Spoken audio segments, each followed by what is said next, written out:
Hey guys, it's Kristen, and I finally watched The Kissing Booth with Joey King as Elle, Joel Courtney as Lee, and Jacob Elordi as Noah, and I had a lot of thoughts about it, so without further ado, let's just get into this. For those of you who don't know, The Kissing Booth was actually a Wattpad YA romance written by a then 15-year-old Beth Reekles.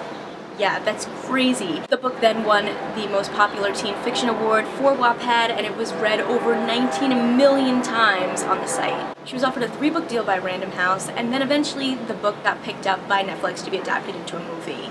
And I will say I have not read the book, so I'm only talking about the movie today, and also there will be spoilers, because, you know, I like spoilers. First of all, I think the setup for The Kissing Booth is super cute. It's about Elle and Lee, who are two best friends that happen to have been born on the same day at the same hospital. They have all these fun best friend rules, but one of the biggest ones is that relatives are off limits, and that includes Lee's older brother, Noah. So fast forward, let's get into school. Lee and Elle are tasked with coming up with a booth for the school carnival. They end up coming up with this amazing idea, The Kissing Booth, and it's really, really successful. It just so happens, though, that Elle ends up getting her first kiss at The Kissing Booth, and it's Noah. Yep, the Noah that is off limits. They end up realizing that they actually do have feelings for each other, but now they have to sneak around, you know, so that people don't know, and that ends up causing a lot of chaos.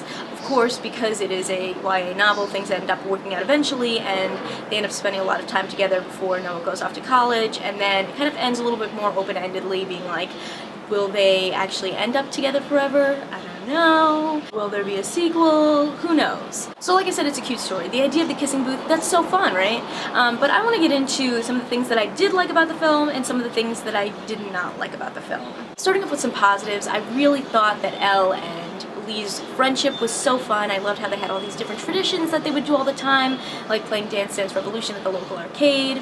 I will say also that I thought Noah and Elle's relationship, you know, they had a lot of chemistry.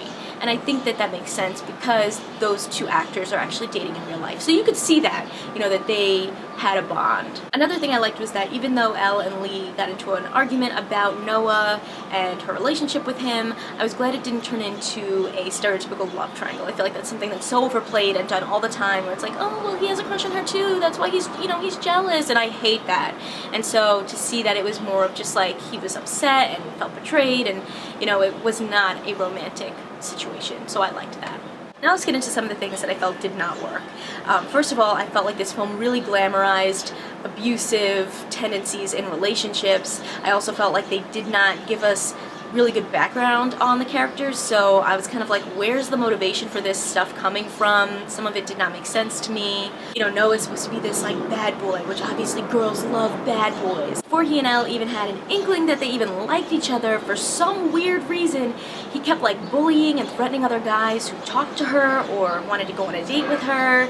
You know, I just felt like that was glamorizing a controlling, jealous behavior. He's constantly telling Elle what to do. He's constantly getting into physical fights with people. It got to the point where literally he's like trying to physically fight his own brother, and Elle is like, please, Noah, let me handle this, Noah, please, calm down. And it's like, who wants to deal with those situations? Like, how is that a romantic or appealing relationship? And at the same time, I felt like I didn't understand the motivation. Did he have things that he dealt with before that, you know, caused him to be like this? I just didn't really understand the motivation behind the way that he was acting, you know. I felt like they didn't give real reasons for things, but then you'd have like Noah's own brother Lee would be like, oh, he's not good enough for you, oh, he's terrible, he's awful, and like he was, but also like I feel like they didn't really show enough of that. Maybe that's because we were seeing things from Elle's perspective and we're supposed to see why she's in love with him.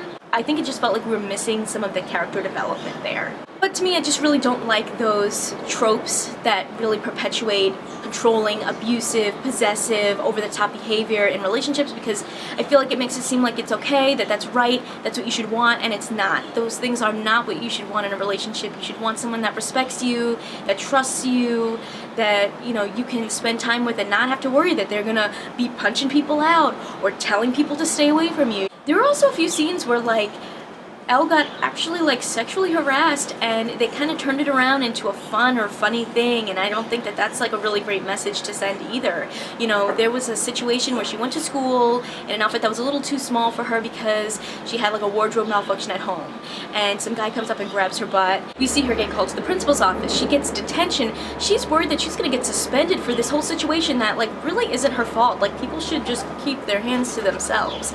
And then when she's in detention, now it kind of turns into this whole funny thing, and you know, the guy gets her number and wants to take her on a date, but like, this is the guy that just like groped you in the middle of school. How is that cool? Where are like the actual real repercussions for that situation?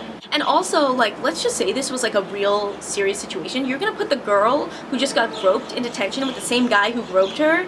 That's like inappropriate. There were also some things that were just really not very realistic. You know, after a party, instead of going home, Noah and Elle go to the Hollywood sign to have sex for the first time, and then they wake up to this beautiful view of Hollywood. Super unrealistic. Who even does that? And also, I'm pretty sure you can't even go to the Hollywood sign like that. Like, you can't just like show up there and be like, we have a romantic time at the Hollywood sign, you know, like that doesn't happen. There's also this other scene where Elle gets like paint all over her, and she's like running to the bathroom to change and get the paint off of her, and she accidentally ends up in the guy's locker room, and when she realizes her mistake, you know, Noah's trying to help her get out of there, and she's kind of like, don't tell me what to do, like, you're not the boss of me, and then like is strutting around half naked, dancing around in front of all these guys in the locker room. Like, who does that? Like, what teenager, what person does that?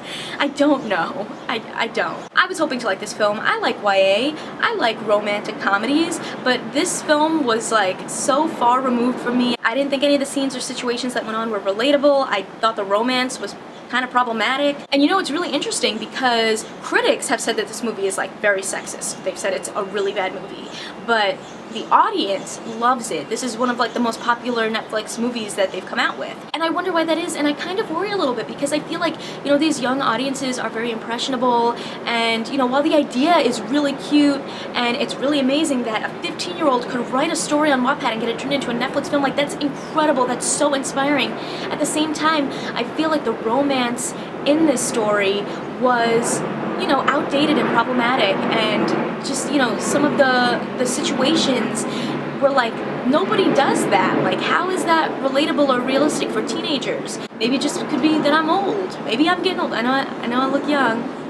I know I look good for my age, people, but maybe it's just that I'm getting old and I don't connect to that, or I see the things that I feel are problematic and I wouldn't want to be in a situation like that in real life, you know? That's just my perspective though. I would love to know what you guys thought about The Kissing Booth, whether you agree with me or not. I'd love to hear your thoughts in the comments down below. What did you think of the film? Did you think it was problematic? Is it just me? How did you think it compared to the book? Should I check that out? As always, I love sharing my point of view with you guys, but even more so, I love the conversations that we have in the comments, so please let me know what you think. Make sure to give this video a thumbs up if you liked it, and click that subscribe button because I come out with new videos every week. See ya!